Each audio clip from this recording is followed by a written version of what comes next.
lire la parole ensemble. Dans le livre de Genèse, Genèse chapitre 50. C'est le dernier chapitre du livre de Genèse. Genèse chapitre 50. Et Genèse, c'est le premier livre de la Bible. Donc, si vous ne trouvez pas, allez dans la table de matière, vous trouverez Genèse. Et si vous cherchez bien, vous comprendrez que Genèse 50 vient juste après Genèse 49. Et si vous avez trouvé, vous dites avec moi, Amen. Nous allons lire à partir du verset 15 jusqu'au verset 21. Mais le verset 20 qui est plus important ce matin. Non, je ne vais pas dire plus important, qui attirera notre attention ce matin. Amen, amen. À 3, nous lisons tous à haute voix, s'il vous plaît. Ceux qui ne peuvent pas lire, il y a, n'est-ce pas, c'est écrit là, vous pouvez lire. 1, 2, 3. Quand les frères de Joseph virent que leur père était mort, ils dirent, si Joseph nous prenait en haine et tout le mal que nous lui avons fait. Et ils firent dire à Joseph, ton père a donné cet ordre avant de mourir. Vous parlerez ainsi, oh, pardon, le crime de tes frères et leurs péchés, car ils t'ont fait du mal. Pardonne maintenant le péché des serviteurs. Pleura. Non, est-ce qu'on peut continuer ensemble avec harmonie? 1, 2, 3. Joseph pleura en entendant ces paroles. Ses frères vinrent eux-mêmes de se prosterner devant lui. Et il dit, nous sommes tes serviteurs. Joseph leur dit, soyez sans crainte, car suis-je à la place de Dieu? Vous aviez médité de me faire du mal. Dieu l'a changé. C'est ce que Dieu va faire dans la vie de quelqu'un. Je ne comprends pas pourquoi ton amen est faible comme ça.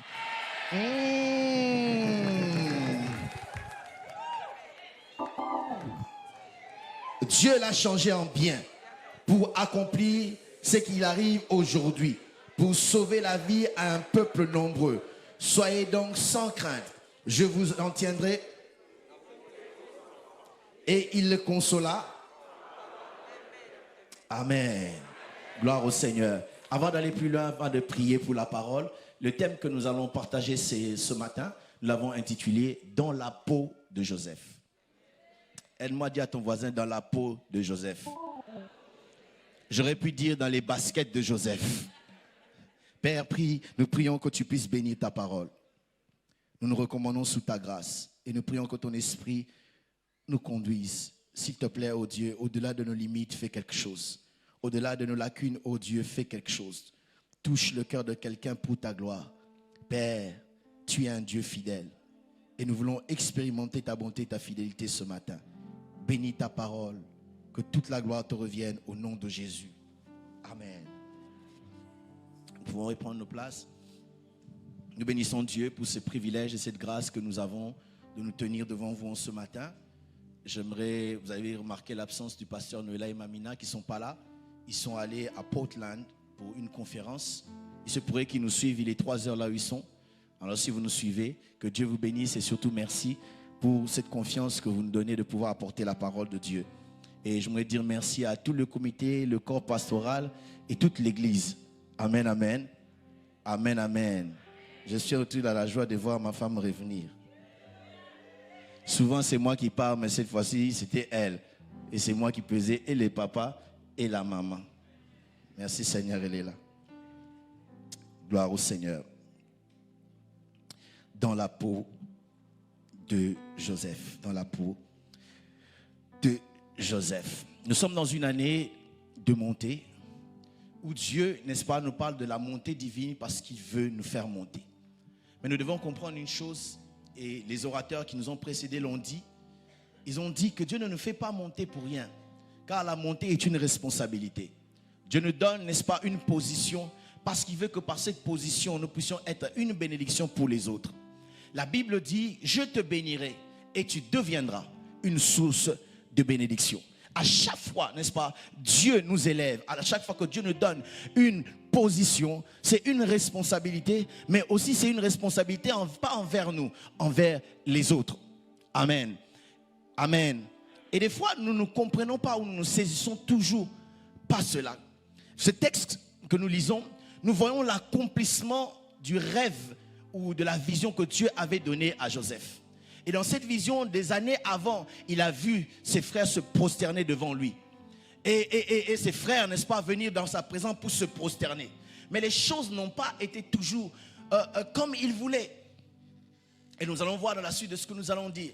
Ce passage me rappelle souvent ce que Jésus a dit dans Luc 13, verset 19, à moins que je m'abuse. Il dit ceci, il dit, le royaume des cieux est comme un grain de sénévé jeté à terre, qui devient un grand arbre, et les oiseaux des cieux viennent s'y abriter, viennent y habiter. Lorsque nous réfléchissons, nous comprenons que le grain, en réalité, c'est la nourriture des oiseaux. Donc, le grain en face d'un oiseau, c'est un oiseau il est en face, en fait, de son ennemi, celui qui veut sa mort. Mais ce même grain-là, si vous lui donnez un peu de temps et il est à terre, il devient un grand arbre. Et le même ennemi qui voulait lui faire du mal viendra, n'est-ce pas, pour le chercher. Et la Bible n'a pas prévu un verset pour dire qu'il y aura des épines pour que les oiseaux partent. Ils y habiteront. Ils vont rester. Car Dieu nous bénit pour les autres. Dieu nous élève pour les autres. Et quand je vois ce texte et la phrase qui est sortie de la bouche de Joseph, il dit, vous avez médité de me faire du mal, mais Dieu l'a changé en bien. À quel moment et à qui il le dit? Il dit aux personnes qui lui ont fait du mal, aux personnes qui l'ont maltraité, aux personnes qui ont voulu, n'est-ce pas, terminer avec lui. Mais à ces mêmes personnes, il a un langage qui, pour moi, je dis, c'est un langage surnaturel. Un langage puissant. Et ce langage-là, je dis surnaturel parce que certainement Dieu a fait quelque chose. Parce que ce n'est pas naturel de regarder tes détracteurs, regarder tes ennemis, sans se venger et dire que c'était pour mon bien.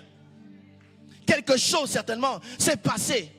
Vous savez, c'est facile de lire ces choses. C'est facile de le lire, de le dire. On dit c'est les hommes de la Bible. Mais on ne peut pas comprendre ce que réellement ils ressentaient si on ne se met pas dans leur peau. Des fois, pour comprendre quelqu'un, il est important de te mettre, n'est-ce pas, dans la peau de la même personne. Faire comme si tu étais la personne.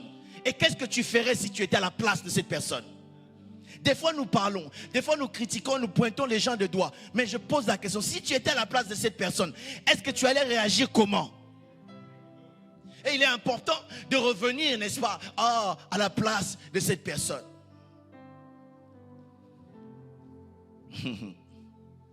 Parce que tu ne sens pas ce qu'elle sent. Tu ne vois pas ce qu'elle voit. Tu n'endures pas ce qu'elle endure. Et j'aimerais, n'est-ce pas, qu'on fasse ensemble un voyage dans la vie de cet homme Joseph pour entrer dans sa peau. Et tu comprendras que toi aussi c'est possible. Ton amen est faible. Je disais que tu comprendras que toi aussi c'est possible que Dieu t'élève. Non seulement qu'il t'élève, mais que tu deviens une source de bénédiction pour les autres. Si tu es d'accord, dis amen bien que je l'entende. La vie de Joseph n'a pas vraiment été une vie assez facile. La vie de Joseph est passée par beaucoup de difficultés, des turbulences que nous connaissons. Joseph vient d'une famille déjà compliquée. Compliquée tout simplement parce qu'il y avait des situations qu'il a trouvées dans cette famille. Son père a eu des problèmes familiaux dans la maison de son père parce qu'il se battait derrière le droit de naissance. Et son frère va se retrouver apparent chez son oncle. Et quand il va arriver là-bas, son oncle va le faire passer par des choses qu'il n'avait peut-être pas rêvé dans sa vie qu'il allait voir cela. Mais il avait quand même un intérêt dans la maison de son oncle. Parce que dans la maison de son oncle, il pouvait travailler.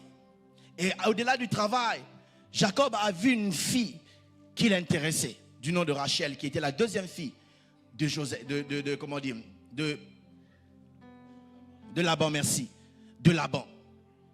Et là, Laban lui dit, mais si tu la veux, ce n'est pas un problème. Tu vas travailler 7 ans pour moi. Et puis après, je vais te la donner. Et la Bible dit, ces 7 ans parus trop courts.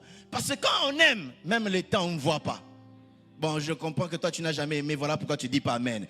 Mais quand on aime réellement, le temps, on ne voit pas. Vous avez commencé à parler à 22 h, vous vous souvenez, vous rendez compte qu'il est déjà 4 h du matin. Et tu as des problèmes de facture SFR. C'est ce que j'ai dit là. Et puis après, tu te retrouves, ta ligne, on a coupé. Parce que tu n'as pas vu le temps passer. Et 7 ans après, le jour, n'est-ce pas, qu'on devait lui donner, n'est-ce pas, Rachel. Et la Bible dit, il va se réveiller le matin. Au lieu que ce soit Rachel, c'est Léa. Bien aimé, le jour où on sera au ciel, rappelez-moi. Je vais poser à Jacob la question. Comment tu as fait pour ne pas savoir que c'était Léa?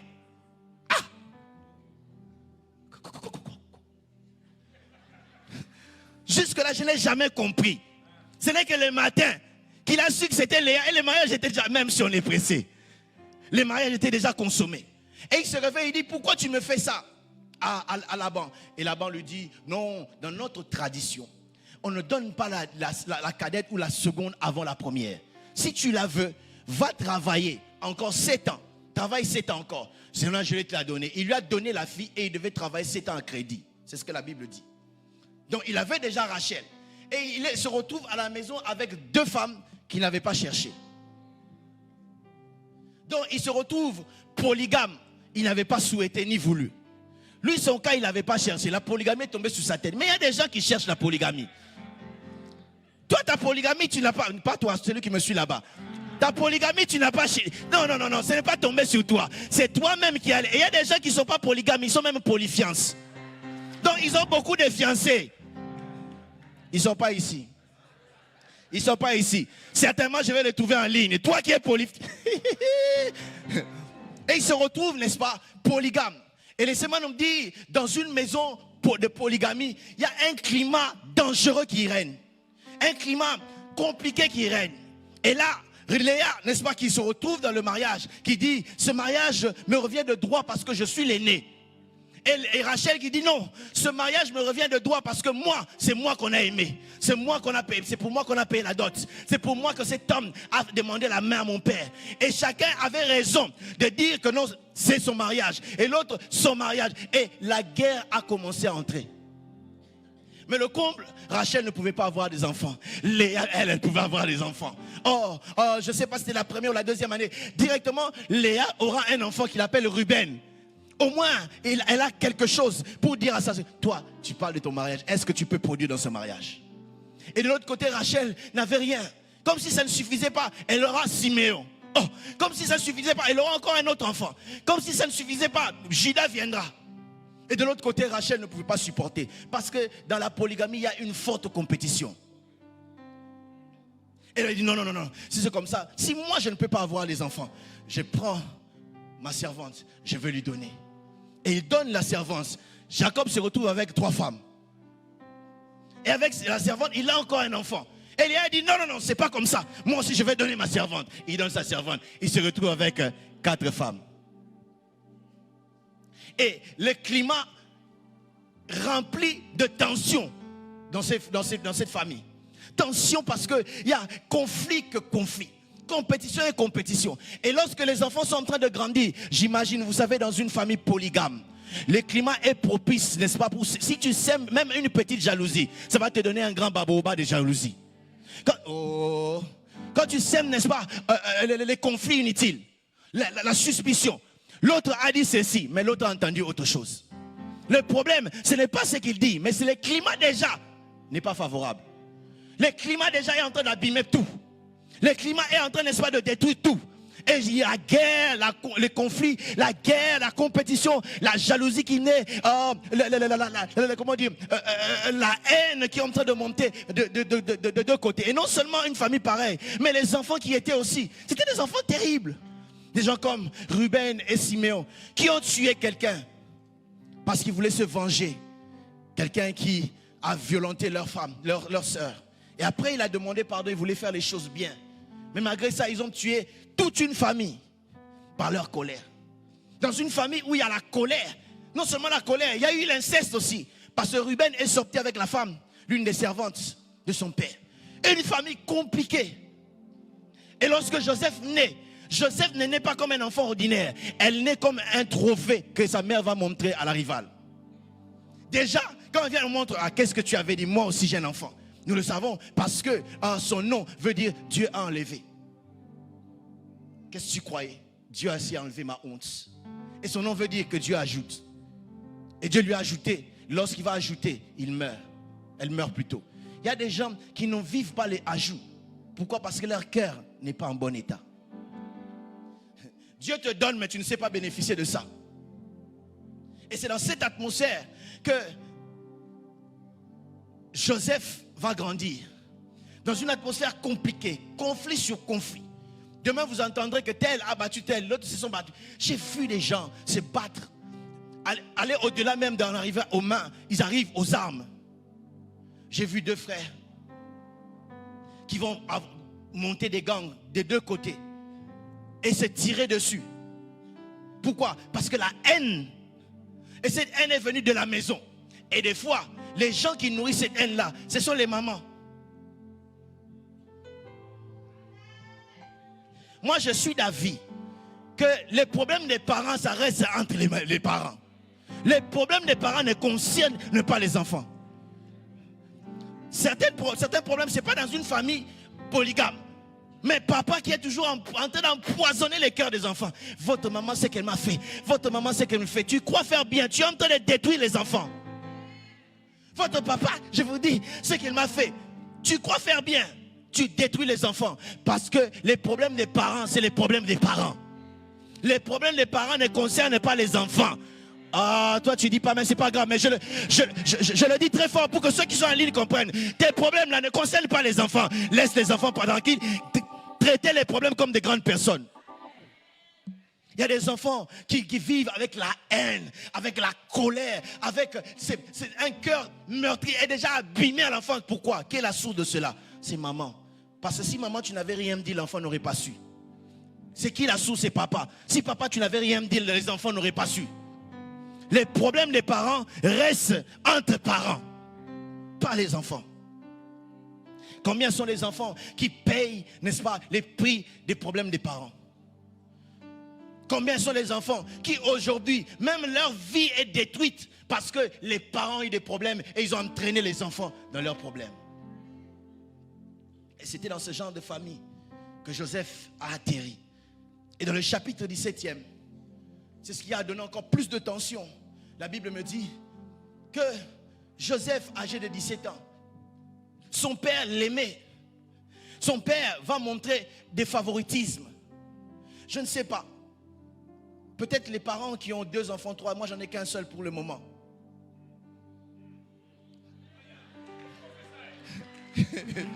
C'était déjà une prophétie. Vous allez me dire si vous avez des préférences ou pas. Mais je crois même s'il y aurait des préférences, c'est mieux de ne les pas montrer. Parce qu'en montrant, vous exposez l'autre. Cela est valable dans la famille comme dans la famille chrétienne à l'église. Un pasteur un jour, dans la chorale a chanté.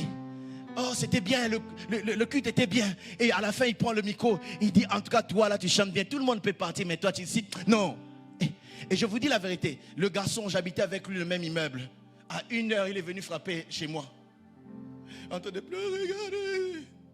Pour y chanter à la chorale. Mais cette parole-là, dite à l'autre, l'a blessé énormément. Je ne sais pas si on peut le faire. Mais la Bible dit son père va lui donner une tunique multicolore de plusieurs couleurs.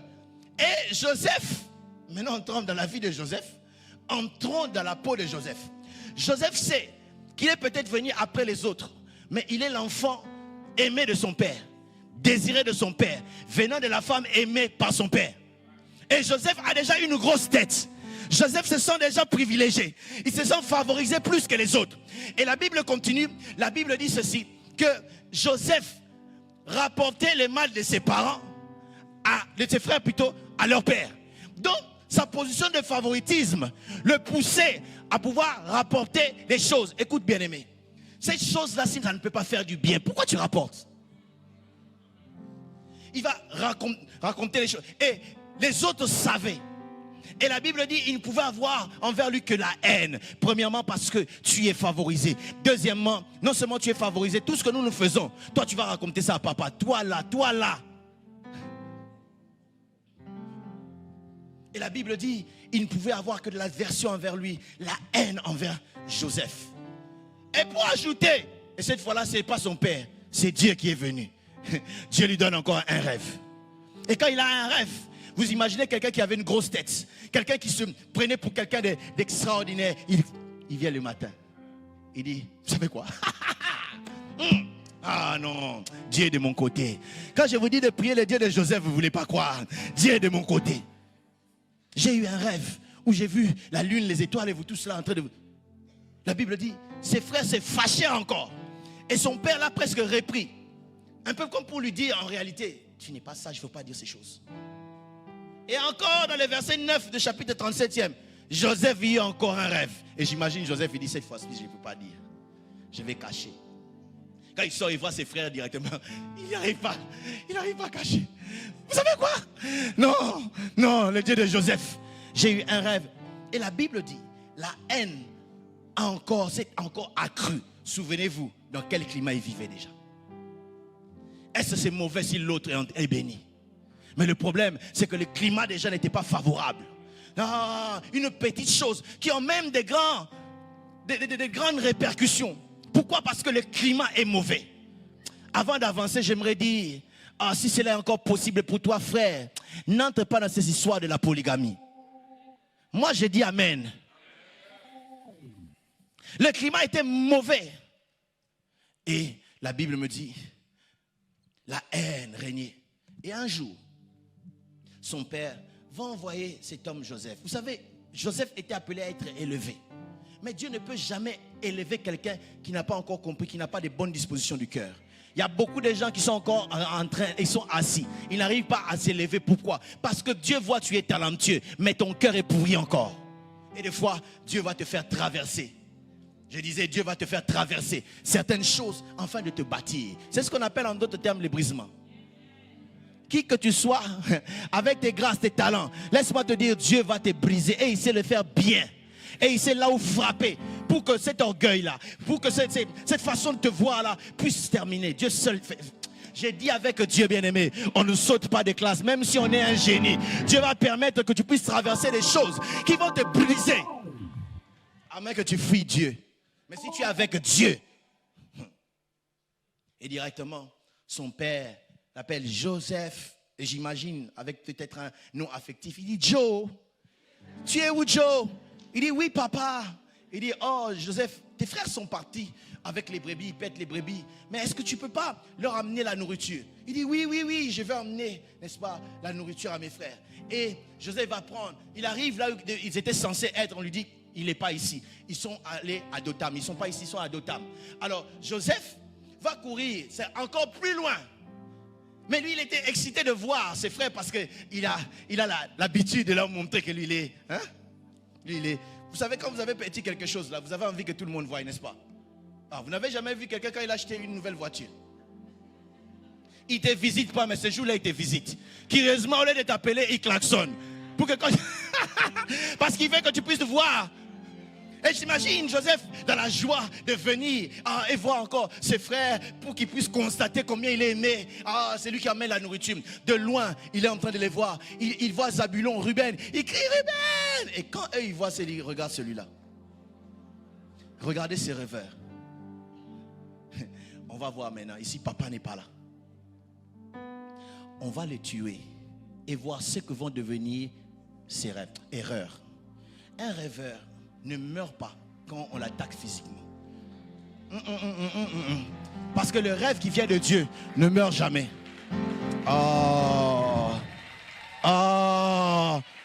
Je ne sais pas s'il y a parmi nous des gens qui ont des rêves dans la vie. J'aimerais te dire, quel que soit le cancer qui vient, ce cancer ne te prendra pas. Parce que tu es...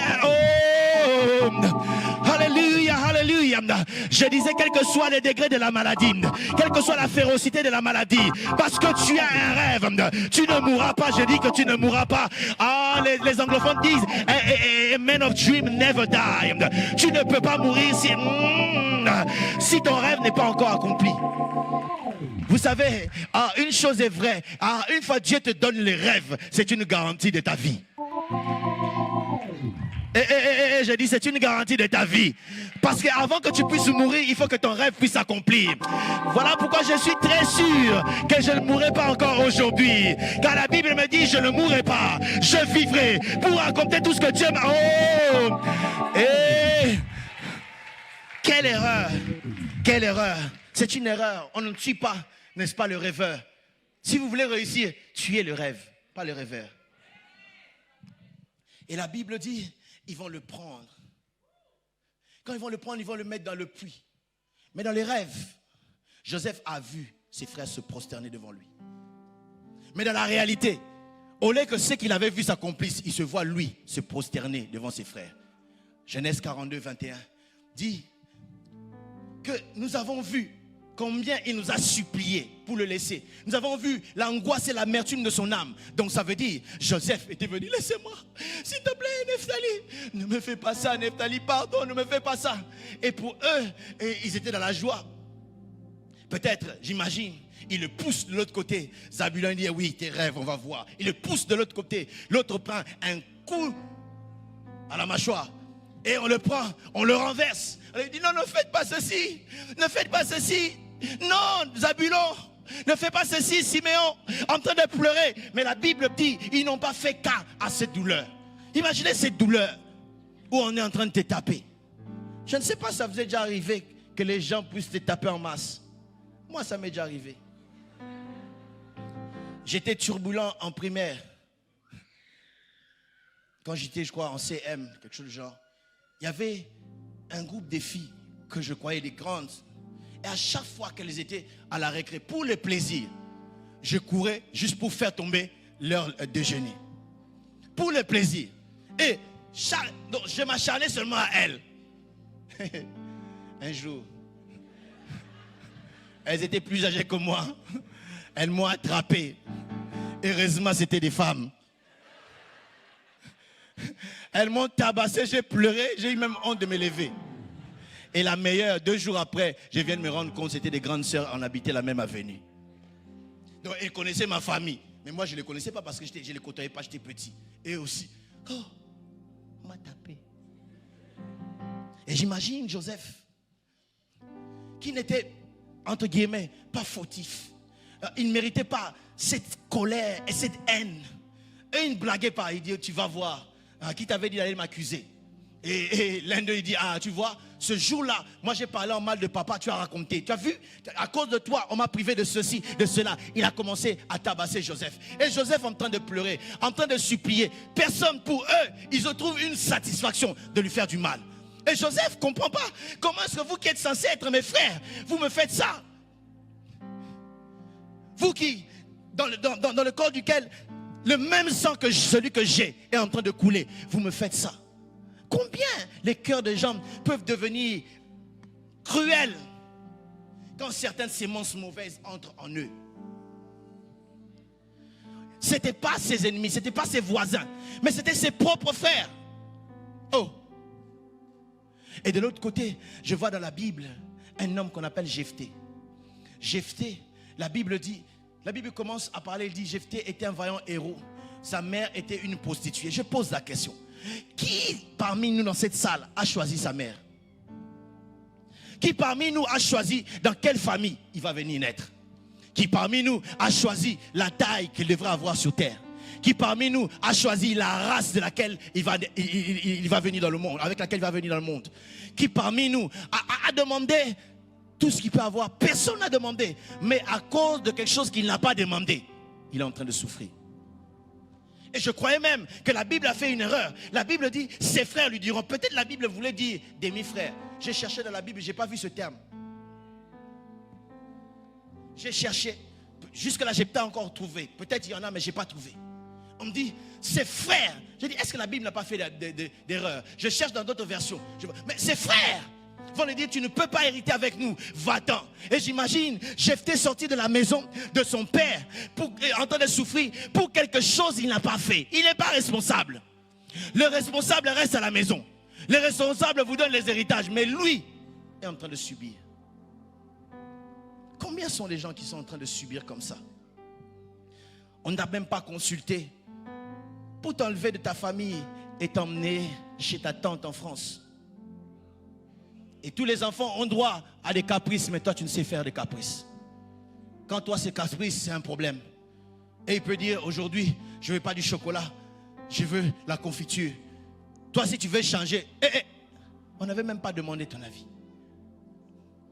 Combien sont des gens qui voient l'injustice en face, d'autres dans des bonnes écoles.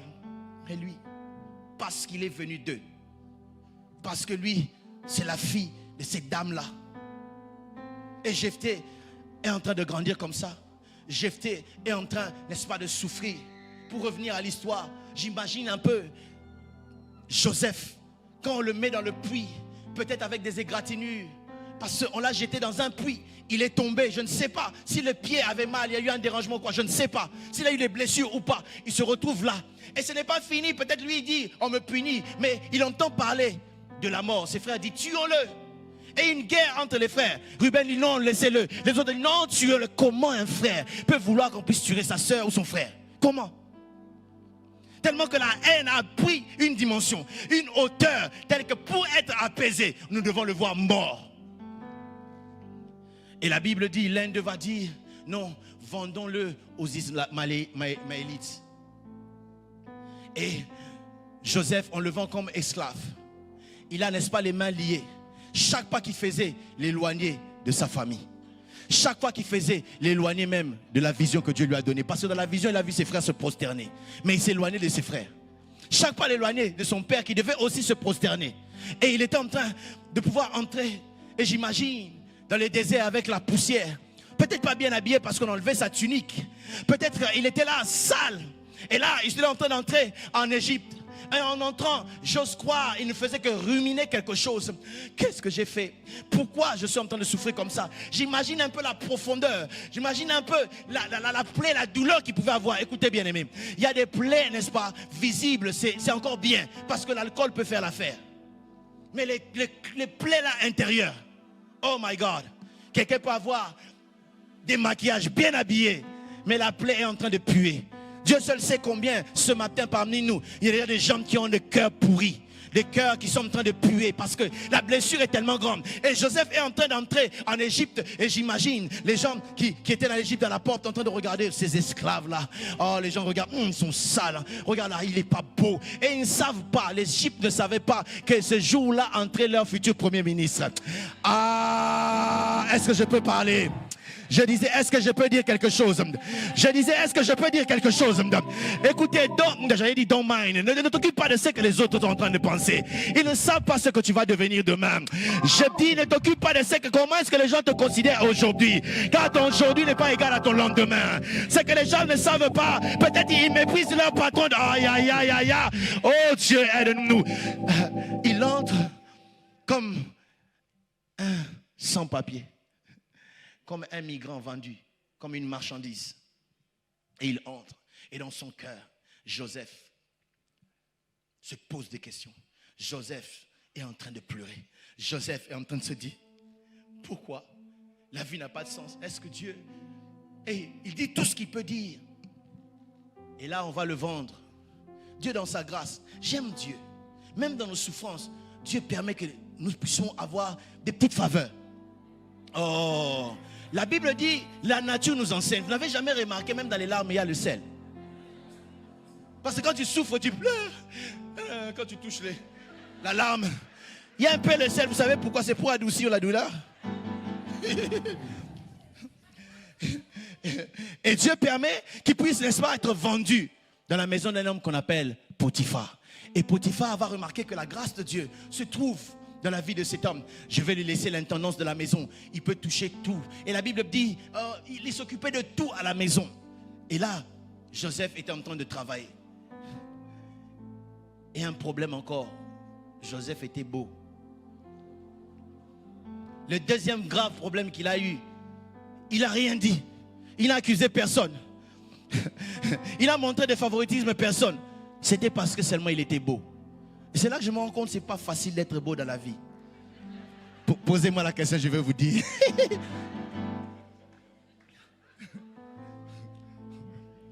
Son problème, juste parce qu'il était beau. Et la Bible dit, la femme de Potiphar commençait à l'envier. Et avec instant, demandait à Joseph, viens, sors avec moi, couche avec moi. Et Joseph dit, je ne peux pas faire un si grand mal devant mon Dieu. Et je ne peux pas faire un si grand mal à mon maître. Ah, que Dieu nous donne les gens qui peuvent être loyaux encore comme ça. Son maître n'était pas là, mais il dit, je ne vais pas faire des choses qui peuvent blesser à mon maître. Ah, que Dieu nous donne les gens qui peuvent être loyaux à ce niveau. Et la femme a insisté. Elle a tellement insisté. Et un jour, elle vient prendre Joseph de force. Et Joseph a fait la seule chose qu'on peut faire pour fuir l'impudicité. C'est fuir.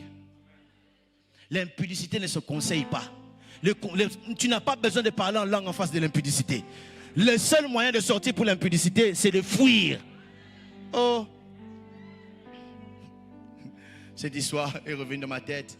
Un homme de Dieu me raconte, des années en arrière, il se retrouve en France, il n'a pas de papier. Et une dame l'appelle dans sa maison. Il y a un cas. Et le pauvre, il va seul dans la maison. C'était les avant-midi. Le mari au travail, les enfants sont à l'école. La femme dit, ah, tu es venu, entre. Il entre.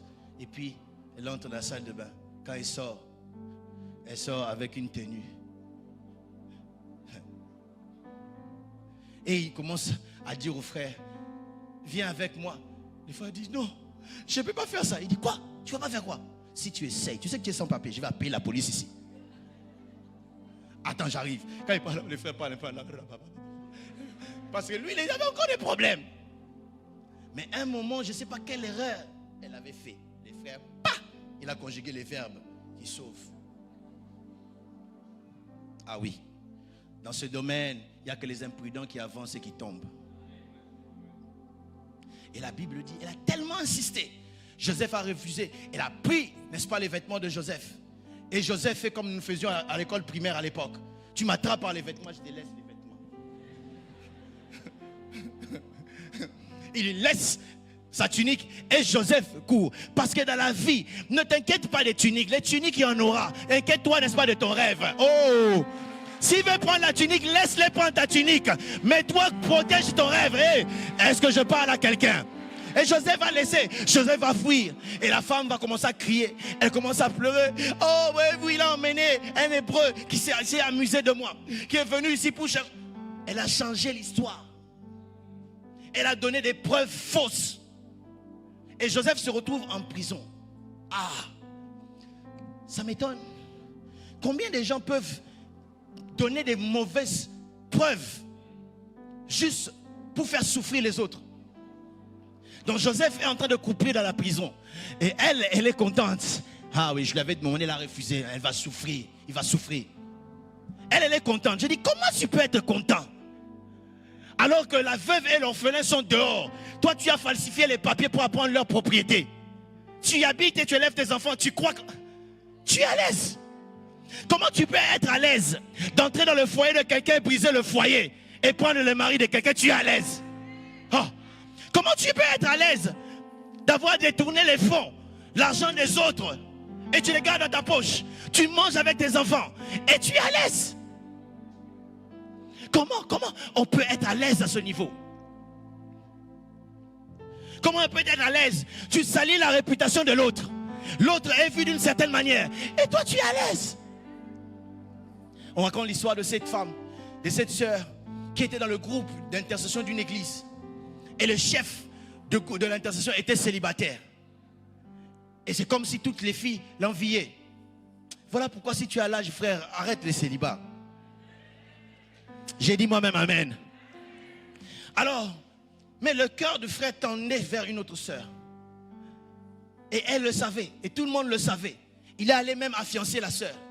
Mais l'autre sœur là, c'était une sœur vraiment bouillante, ouinte, priant, une forte intercesseuse qui prophétisait. Et ses prophéties étaient tout le temps exactes. Mais tellement que cette fois-là, elle voyait qu'elle perdait. Elle s'est levée avec une prophétie. Ainsi parle l'Éternel. Cette femme-là que tu veux épouser, c'est une sorcière. Et le frère a eu peur. Il dit, si ça sort de la bouche de cette sœur, voilà pourquoi ce n'est pas la bouche qui compte. On doit toujours vérifier les messages. Même si tu as donné 1000 messages qui étaient vrais. Mais la Bible dit, nous devons examiner. Et le frère a eu peur. Il a laissé cette sœur. Le comble, c'est qu'il n'a même pas épousé la prophétesse. Il a épousé une autre personne. Et 12 ans après, la femme, la prophétesse ne s'est mariée pas. Jusqu'à ce qu'elle ait avoué. Mais comment les gens peuvent être à l'aise? Tu as le plaisir de salir la réputation des autres. Et tu es à l'aise. Tu sais que ce que tu as dit, c'est un mensonge. Mais tu es à l'aise. Et tu viens à l'église. Tu lèves les mains. Alléluia, Hosanna.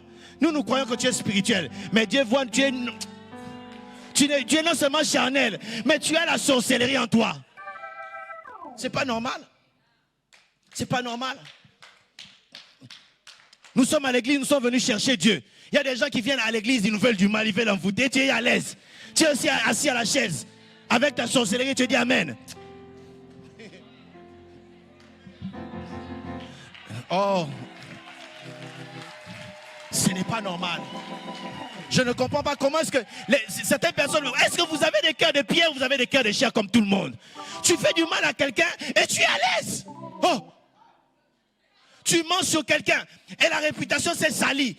Et toi, tu es à l'aise. Oh! Dis après moi, Dans le travail, pour avoir ce poste, vous savez, les gens qui sont remplis de haine, ils croient que, n'est-ce pas, pour qu'ils soient élevés, ils doivent te rabaisser. Tu n'as pas besoin de rabaisser quelqu'un pour être élevé. Car l'élévation ne vient ni de l'Orient ni de l'Occident. La Bible dit l'élévation vient de l'Éternel. Comment les gens peuvent être à l'aise dans ces conditions? Tu fais le mal aux gens. Tu parles en mal des gens. Et tu es bien. Oh. Je me dis, comment est-ce qu'elle vivait? Comment est-ce qu'elle vivait ça? Quelqu'un qui est, n'est-ce pas, en train de croupir dans la prison.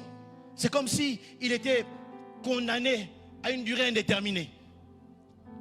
Et toi, tu vis normalement. Ah non. Ah non. Tu détruis la vie des gens et tu es à l'aise. En tout cas, si tu es là, répands-toi s'il te plaît. J'ai même pas besoin de te dire s'il te plaît, répands-toi. Oui, oui. Ce n'est pas normal. Tu as détruit la vie des gens. Tu donnes des faux espoirs aux gens. Tu escroques, tu montes toute une stratégie pour escroquer. Et tu es à l'aise. Et que les gens qui te font confiance, c'est une sœur de l'église, c'est un frère de l'église. Mais toi, tu sais ce que tu as fait. Et tu es à l'aise. De l'autre côté, Joseph, je le vois en prison. Cette fois-là, au moins, il y était pour une bonne cause. Et Joseph, j'aime son attitude dans la prison. Il aurait pu commencer à s'apitoyer. Je crois que quelque chose avait déjà commencé à être fait dans son cœur. Et il arrive dans la prison. Il aurait pu commencer à raconter à tout le monde. Moi, dans ma vie, j'ai souffert. On m'a vraiment fait souffrir. Écoute, bien-aimé, les raconter à tout le monde ne change rien. Il y a des gens qui vont commencer à te raconter. Et les choses, oui, mais quand j'avais 7 ans, on m'a fait ceci. Qui t'a posé la question? Il est resté là, mais il avait une bonne attitude. Il y a des gens qui ne font que s'apitoyer sur leur sort et commencent à se victimiser. Et des fois pour salir les autres. J'ai appris une chose dans la vie. Des fois le silence est plus éloquent que nos ennemis. Oh. Des fois le silence est mieux que n'importe quoi. Vaut mieux que je me taise. Vaut mieux que j'endure. Mais parce que je sais que Dieu peut faire quelque chose. Au lieu de voir son cas, Joseph, la Bible dit, il regardait même les cas des autres. Il a remarqué que les autres n'avaient pas bonne mine en prison. Et il vient leur poser la question, qu'est-ce qui se passe? Et j'ose croire que Joseph, en ce temps-là, avait une confiance qui avait grandi. Il avait une confiance envers le Seigneur qui avait grandi. Oh, mesdames, mesdemoiselles et messieurs, j'ai une bonne nouvelle pour nous. Le Dieu qui est le planificateur de nos vies, le Dieu qui est l'architecte de nos vies, des fois pour accomplir les plans qu'il a pour nos vies, il utilise le diable comme maçon. Quelqu'un ne m'a pas compris. Je dis que Dieu peut utiliser le diable comme maçon. Il a fait les plans. Celui qui a fait le diable venant te faire du mal, il ne sait pas qu'il est en train de poser le fondement. Il ne sait pas qu'il est en train de mettre les briques. Il ne sait pas qu'il est en train d'élever ta vie. Dieu, l'architecte par excellence, peut utiliser le diable comme maçon pour bâtir ta vie. J'aimerais dire à quelqu'un ici, le mal, la méchanceté, les choses que tu as vécues, jusque-là, Dieu est en train de te bâtir. Ah, ceux-là diront amen bien. Je disais que Dieu, après avoir vécu tout ce que tu as vécu, les injustices, les insultes, Dieu est en train de te bâtir. Non, les Joseph diront amen mieux. Je vais dire, malgré le fait qu'on t'a écrasé, on t'a méprisé, on t'a pas regardé, Dieu est en train de te bâtir. Les Joséphines diront amen bien. Je disais, malgré qu'on a pris ton fiancé, malgré qu'on a attaqué ton mari, mais Dieu est en train de te bâtir. Si tu es d'accord, lève ta main qui a pas mal. Oui, oui, oui, oui. Dieu peut utiliser les diables comme maçon pour bâtir nos vies. Et comme par hasard, il se retrouve au bon endroit. Là où il y avait les prisonniers des pharaons. Déjà, il se rapprochait du trône. Et lui, il ne voyait pas. Écoutez, Dieu ne fait pas les choses comme nous. Oh, je disais, Dieu ne bâtit pas les choses comme nous. Dieu fait les choses d'une manière extraordinaire. Un ami me disait, c'est comme si Dieu est chinois. Parce que les Chinois ne construisent pas dans la journée, ils construisent seulement la nuit. Quand les autres dorment, eux, ils sont en train de construire. C'est ce que toi, tu ne sais pas. Toi, tu ne sais pas, tu ne vois pas. Mais Dieu est en train d'agir. Est-ce que vous avez jamais remarqué, quand nous étions petits, on a commencé à grandir en taille. Qui a déjà vu centimètre par centimètre comment est-ce qu'il a grandi? Tu n'as rien vu, mais tu te découvres déjà en train de grandir. J'aimerais dire à quelqu'un, Dieu est en train d'agir. Oh, tu n'entends pas bien, je dis, Dieu est en train d'agir. Je disais, Dieu est en train d'agir. Et il se retrouve en prison, qui était au lieu qu'il fallait. Et c'est là qu'on l'a trouvé. Dès qu'il a interprété le rêve, la personne l'a oublié et il avait raison d'oublier. Parce que le problème, c'est qu'il était en prison, en salle d'attente. Il y a des gens, tu vois, comme ça. Ils ne semblent pas être ce qu'ils doivent être. Tu ne sais pas, ils sont dans la salle d'attente. Oh, je ne sais pas si vous comprenez. Je dis, il y a des gens que tu peux mépriser aujourd'hui. Tu ne sais pas qu'ils sont dans une salle d'attente. Parce que Joseph était en train d'attendre, non pas qu'on puisse se souvenir de lui, mais il attendait que Pharaon puisse avoir un rêve. J'aimerais dire à quelqu'un, tu es dans la salle d'attente. Où est-ce quelqu'un là? Je dis, tu es dans la salle d'attente. La Bible dit, ceux qui s'attendent à l'Éternel renouvellent leur force. Oh, et ils prennent le vol de l'aigle. Parce qu'un vol n'est pas un pigeon. Un vol n'est pas une poule. Ce n'est pas un animal de la basse-cour. Un aigle est quelqu'un qui reste dans les hauteurs. J'aimerais dire à quelqu'un, tu es dans la salle d'attente, en train d'attendre ton élévation, en train d'attendre ta montée. Ça ne viendra pas comme les hommes. Ça ne viendra pas de gauche ni de droite.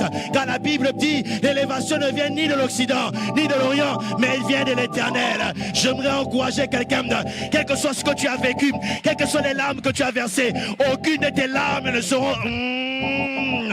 Oh, la Bible dit dans le livre de Psaumes que tu comptes les pas de ma vie errante et tu recueilles mes larmes dans ton outre. En d'autres termes, quand tu pleures là, Dieu voyait. Oh, quand tu pleurais toujours, Dieu voyait. J'aimerais dire à quelqu'un, les gens t'ont fait pleurer. Tu as pleuré juste, oh my God. Tu as pleuré, mais laisse-moi te dire, Dieu voyait ces larmes-là. Il est en train de les recueillir dans son outre. Mais un jour, tu verras la différence. Un jour, tu verras la différence. Et comme un jour vient toujours, on vient dire à Joseph, viens. Il se pose peut-être des questions. Il ne sait pas. Qu'est-ce qui va m'arriver? Mais il ne savait pas que c'était sa montée. Ce jour-là, il n'est plus revenu en arrière. Ce jour-là, il est sorti pour ne plus, n'est-ce pas, souffrir. Et vous vous rendez compte, la Bible dit, tous ces problèmes, ces calamités ont commencé quand il avait 17 ans. Et c'est à 30 ans qu'il a été promu. Et il est mort à 120 et quelques. En d'autres termes, donc les douleurs, c'était seulement 13 ans. Dieu lui a donné suffisamment de temps pour bénéficier de la gloire. Oh, j'aimerais prophétiser dans la vie de quelqu'un. Je disais, j'aimerais prophétiser dans la vie de quelqu'un. J'ai dit, je vais prophétiser dans la vie de quelqu'un. La Bible dit, il ressort les années que vous ont dévoré les sauterelles. Tu as perdu de temps dans la maladie, dans le trouble, mais Dieu va te donner le temps pour que tu puisses te réjouir de ce qui... Oh, si tu es dans, dis amen, bien que je l'entende. Dieu va te donner le temps suffisant où tu vas oublier les larmes que tu as. Et la Bible dit, asseyez-vous s'il vous plaît. La Bible dit, il deviendra, moi je ne dis pas premier ministre, je dis vice-pharaon, parce que le poste de premier ministre n'existait pas. S'il existait, on a enlevé leur, j'allais dire, on va enlever leur premier ministre pour les mettre. C'était un poste qui n'existait pas. On a créé cela pour lui. Alors, il va monter. Et il fallait 7 ans d'abondance. Si nous comptons, il a 30 ans, 13 ans après, 7 ans d'abondance, personne n'a besoin d'aller en Égypte parce qu'il y a l'abondance. Ça fait 20 ans. Et maintenant, il y avait 7 ans, n'est-ce pas, de sécheresse. Et je me rends compte, Dieu sait préparer ta vie sans que tu le saches. Je vous dis la vérité. Parce qu'en fait, Joseph a appris à gérer dans les bonnes conditions, dans les mauvaises conditions. Dans les bonnes conditions chez Potiphar, dans les mauvaises conditions en prison. Et c'est ce qu'il a préparé pour devenir. Alors j'imagine, 22 ans, 23 ans par là, la famine va commencer. Joseph est élevé. Et un jour, parmi les gens qui viennent acheter le blé, il voit comme un visage qu'il connaît. J'ai comme l'impression pour oublier tous les visages, mais les visages de quelqu'un qui t'a fait du mal. Et là, quand il voit, son cœur bouge. son cœur s'est remué.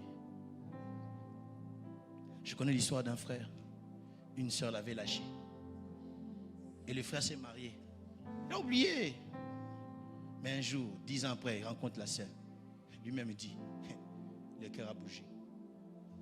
C'est pas parce qu'il voulait reprendre, non. Le cœur. Il est comme que c'est un frère prédicateur. Et apparemment, la fille était assise vraiment en face du prédicateur. Et gloire à Dieu, la chair de cette église a été grande. Le frère fait un pas en arrière. Donc ça veut dire que la chair empêche de voir la vie. Parce que des fois, nous croyons que le mal d'hier est passé parce qu'on n'est plus dans les environs. Mais il y a encore quelque chose dedans. Et quand il voit ses frères, la réaction montre qu'il y avait un problème. Parce qu'il a commencé à les rendre la vie dure. Eux, ils ne savaient pas. Mais lui, il savait. Premièrement, c'est un hébreu, il parle hébreu. Il a refusé de parler en hébreu. Il parlait en égyptien. Très bien intégré. Oh, tu seras ministre d'un pays qui n'est pas ton... Est-ce que tu parles la langue du pays? Bien intégré, il parle, n'est-ce pas, l'égyptien. Et ils ne pouvaient pas s'imaginer. Mais lui, il savait. Ils se sont prosternés devant le maître. La vision commençait déjà à s'accomplir. Mais le problème, le cœur de Joseph avait encore des problèmes. Et il n'arrivait pas à se retenir. Et il va entrer dans une chambre. Il éclate en sanglots. Il pleure. L'une des choses que tu sais, qui peut t'aider à savoir que tu n'es pas encore bien guéri, c'est les larmes que tu verses dans le secret. Quand une situation vient, peut-être des fois, ce n'est pas toi directement. Tu passais, tu vois seulement, on maltraite quelqu'un comme on te maltraitait, directement que tu pleures. C'est une preuve que tu n'es pas bien guéri. Et il éclate en sanglots. Il commence à pleurer. Et nous connaissons l'histoire. Jusqu'à ce qu'il va voir son père. Il va se rendre compte. Je suis arrivé ici. Mais en vérité, je n'ai rien perdu. Parce que mon père est encore là. Mon frère, petit frère que je n'ai pas vu longtemps, Benjamin est encore là. Mes frères, même s'ils ont voulu me faire du mal, ils ne sont pas morts. Ils sont encore là. En réalité, c'est moi qui ai gagné. Parce qu'avec Dieu, tu as l'impression de perdre, mais tu ne perds pas. Et je crois que c'est en ce moment-là qu'il commence à se décider. Il dit non, ça ne sert à rien. Parce qu'après tout, si eux n'avaient rien fait, je ne serais pas ici. Si eux ne m'avaient pas maltraité, la vision de Dieu n'allait pas s'accomplir. Si eux n'avaient pas dit le mal sur moi, Dieu n'allait pas accomplir ses promesses. Si eux n'étaient pas méchants, Dieu n'allait rien faire. S'il ne m'avait pas bloqué, je ne serais pas arrivé là où je suis. Il fallait qu'il fasse ça. Il fallait que cela arrive. Il fallait que cela arrive. Et c'est en ce moment-là qu'il commence à pouvoir guérir. Et il pouvait maintenant prendre ses frères et les recueillir, les protéger, prendre soin d'eux. Et Dieu a changé les choses. Les gens qui hier étaient debout, lui il était prosterné. C'est eux qui sont devenus, qui se sont prosternés, lui il était debout. J'aime Dieu. Parce que quand Dieu est dans ton camp, et il est l'arbitre de ton camp, il peut changer les matchs comme il veut. Tant que ce n'est pas encore fini, lui aussi il ne va pas siffler. Et il sait que tu ne t'es pas encore réjoui comme il fallait. Dieu ne sifflera pas le match. J'aimerais dire à quelqu'un, tu ne mourras pas sans avoir vu ce que Dieu t'a dit. Non, non, non, non, ton amen est faible. Je dis, tu ne mourras pas sans avoir vu ce que Dieu t'a promis. Tu ne mourras pas. Et tu auras l'occasion de dire merci à Dieu. Et ce que Dieu attend de toi, c'est que tu puisses comprendre que toutes ces choses sont arrivées. Elles n'étaient pas bonnes. Elles t'ont fait pleurer, elles t'ont cassé ta vie. Mais Dieu voulait te dire, c'était seulement le moyen de transport pour t'emmener dans ta destinée. Peut-être pendant que je suis en train de parler, tu n'es pas encore arrivé sur ton trône. Mais j'aimerais que tu puisses comprendre que dans ton cœur, tu puisses commencer à pardonner ceux qu'il faut pardonner, à oublier ceux qu'il y a oublié, et comprendre, Dieu le restaurateur va me restaurer. Dieu le restaurateur va ramener encore. Et lorsqu'il va ramener, je ne serai pas haineux. Je ne vais pas me venger. Laisse-moi te dire, si tu as encore le désir de te venger, Dieu ne va pas t'élever. Dieu ne va pas te bénir encore. Il t'aime, mais il sait que tu es un danger public. Jusqu'à ce que ton cœur comprendra que je peux le voir encore et je lui fais du bien. Je peux le voir encore, je lui dirai bonjour. Je peux lui faire encore, je rendre même un service sans problème. Parce que si ce n'était pas ainsi, je ne serais pas ici. Est-ce qu'il y a-t-il quelqu'un qui comprend ce que je suis en train de dire?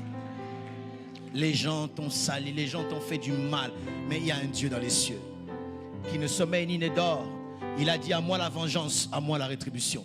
Nous sommes mal placés pour nous venger. Frère, tu es mal placé pour te venger. Sœur, tu es mal placé pour te venger. Dieu sait comment se venger. Mais son souci, ce n'est pas de faire souffrir les gens. Son souci, c'est qu'il puisse montrer son amour. Que nous puissions nous lever, nous les blessés d'hier, pour devenir les bénédictions d'aujourd'hui. C'est ce que Dieu veut que tu puisses devenir. C'est en cela qu'il y aura une différence entre nous les chrétiens et les païens. Nous les chrétiens ne sommes pas censés travailler comme les païens. Nous sommes les enfants de Dieu. Jésus même à la croix pouvait dire: pardonne-leur, car ils ne savent pas ce qu'ils font. Parce qu'en me tuant, ils sont en train de nous donner l'occasion d'aller libérer les captifs, de ressusciter, d'être assis à la droite du Père. J'aimerais te dire, Dieu ne dort pas, il ne sommeille pas, il a vu tout ce que tu as traversé jusque-là et il veut t'élever, il veut te faire donner la montée, mais seulement ce qu'il te demande, que tu puisses arriver à pardonner. Nous allons baisser nos têtes dans la prière.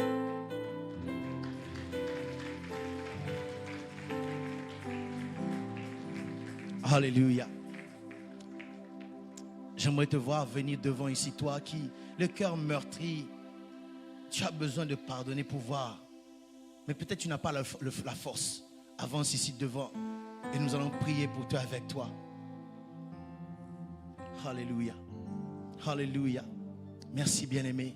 Avance. Le maître de la destinée peut changer les choses. Ton pardon peut changer l'histoire de ta vie. Dieu ne te fait pas monter pour que tu puisses te venger, faire la guerre aux gens. Non. Dieu veut, n'est-ce pas? Oh God. Lorsque tu viens devant, commence déjà à parler à Dieu. Dieu veut que tu puisses pardonner cet ancien fiancé, je ne sais, cette personne-là qui t'a fait du mal, qui a détruit ta vie est devenue compliquée. Dieu veut que tu puisses pardonner ce papa-là qui t'a lâché, tu étais encore enfant. Dieu veut que tu puisses abandonner encore, pardonner plutôt, cette maman-là qui t'a délaissé. Tu n'as pas grandi avec. Dieu veut que tu puisses pardonner cet ami-là qui a sali ta vie. Commence déjà à parler à Dieu et dire: Seigneur, je veux pardonner. Élève ta voix, parle à Dieu. Peut-être même en pardonnant, tu ne sens rien jusque-là. La joie n'est pas revenue, mais au moins que tu puisses libérer ton cœur. Je t'entends pas prier. Élève ta voix, parle à Dieu. Parle à Dieu. La prazata. Je ne sais pas toi qui es assis. Tu peux toujours venir encore. Il y a beaucoup de place pour toi. Malabrozibarabashaya. Alléluia. Hey, Satayaba.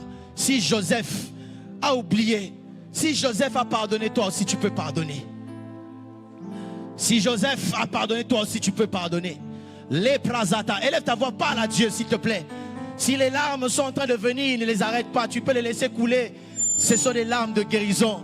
La Bible dit: l'Esprit du Seigneur est sur moi car il m'a oint. Oh, il veut guérir les cœurs brisés. Il veut guérir les cœurs brisés. Je ne te demande même pas de prier pour ton cœur, mais ce que je te demande, de prier pour le pardon. Et de dire: je pardonne. Je pardonne.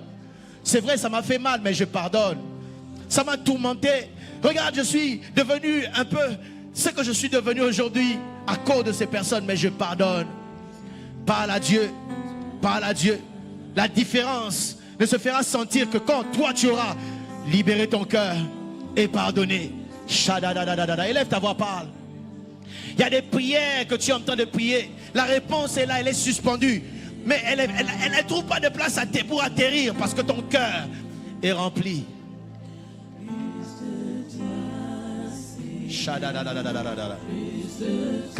Nous qui sommes restés dehors, si on peut se tenir debout s'il vous plaît. Quel est les bras saints? Élevons nos voix, parlons au Seigneur. Vous qui êtes devant ici, continuez à parler à Dieu et dire Seigneur, je veux libérer mon âme et mon cœur.